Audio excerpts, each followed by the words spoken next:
I'm Ethan Johnson, and this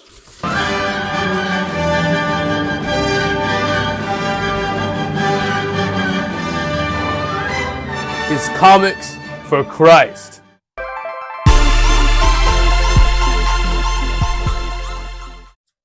Greetings, my caped Christians. If you're new to my channel and you don't know what we do here, I take a comic book character from popular media and I ascribe a Christian characteristic to them, something that we should emulate here as Christians. Today, if you didn't notice what we were doing, it's a bird, it's a plane, it is Superman, and we are taking his humility. Superman's humility has been known far and wide throughout the entire comic book community. One of the best things that I find that we as Christians can emulate. A lot of people have to, what a term is, bloodlust Superman, even make him fight some characters that they want him to fight. Say you wanted Superman versus the Hulk, Superman versus Doctor Strange, Superman versus the Flash. Anybody and everybody, if they want Superman to win, they have to make him in a rage state. He has to be out of his mind. He has to be mind controlled, because we all know that without his morality, without his humility, he would go berserk and he would rule the world. That's one of the best traits about Superman, because he has so much power. From the planet Krypton, getting his power from the sun, laser eyes, x-ray vision, super speed, super strength, invulnerability, flight.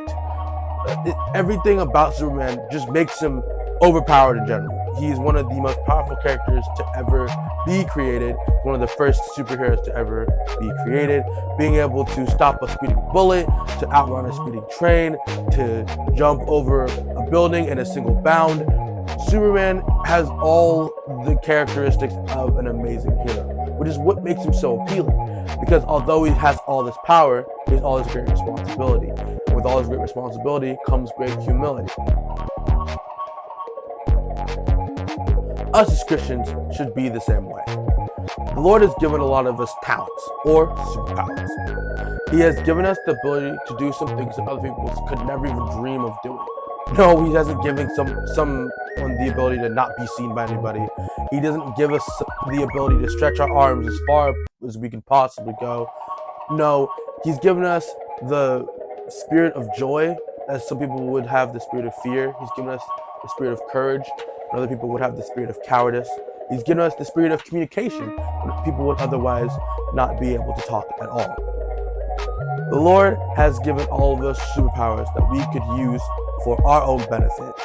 Although he does not require us to use those talents for him, he likes us to. Why? Because that's what he wants for the kingdom of heaven. He wants us to use our talent to glorify him.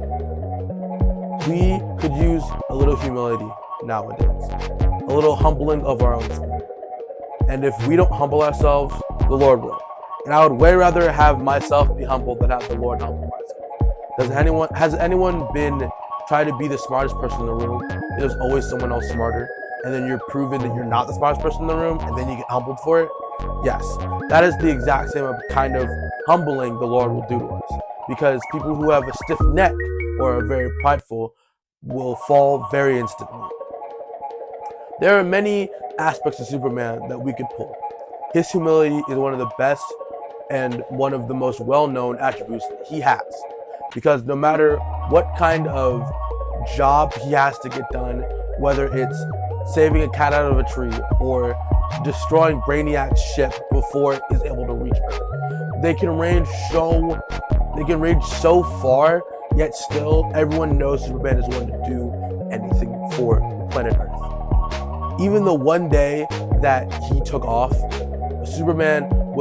everyone thinks that the world will have gone crazy. But no, this is one of the safest days that were ever known to the planet Earth, or to his home city of Metropolis. Because everybody took a little bit of humility and exercised it throughout their entire day. Some kid went up into a tree and saved a cat. Firefighters and policemen were a little bit more on edge because they knew that Superman was not around. Not because they didn't want anything bad to happen, but because they knew they owed him for as many times as he has caught criminals, stopped a fire, or intervened in general. Superman is known for his humility in multiple occasions, whether it's to join the Justice League. Although he's so powerful, he doesn't need any of those other characters. He knew that in his humility, he knew that I need friends, I need companions, I need to be able to work with other people, even though I am this powerful. Superman is willing to work with the government and the police force and the firefighters. Although we could just shut them all out and not work with a single department, he knows that I am so powerful that if I were to use my power wisely, it can bring hope to somebody. It can bring strength to somebody else. Even though that's not my exact superpower of giving strength, I can use my strength for somebody else. I can fight for other people. I can fight for people who are lesser than me, because he is the epitome, the epitome of strength, the epitome of prowess. But he doesn't use that to lord it over and be prideful. He humbles himself and brings himself subject to any of the powers who are above him. Do we do this as Christians? Do we show humility? Do we subject ourselves to authority? Although we are better at a certain sport than somebody else, do we lord that over them? Or do we say, hey, here is how you could swing this bat better. Here's how you can throw this ball better. Do we use our talents that the Lord has given us? Do we use them in a way that the Lord will be proud of? Are we able to sing, play an instrument, witness to people? Way easier than most people would find it to be. But do we use that to bring glory to ourselves? Or do we use all of that glory that's being brought to ourselves and do we turn it back to God? Humility is something that we can all exercise. It's a superpower that we can all express. And this is one of the traits that Superman expresses in himself that we as Christians could also emulate. My name is Ethan Johnson, and you've been watching Comics for Christ. And if you like this channel so much, please be sure to like, comment, and subscribe. I want to get some engagement on this page, and I want to reach as many people as I possibly can. And if you have a favorite superhero, you want to have a Christian character ascribed to it, please put it in the comments. I would love to research a very obscure character, try to pull a Christian concept from them in any way, shape, or form that I can. And please, for me, put that notification bell on so that whenever I post, you know about it. This has been Comics for Christ by Ethan Johnson. See you in the next video.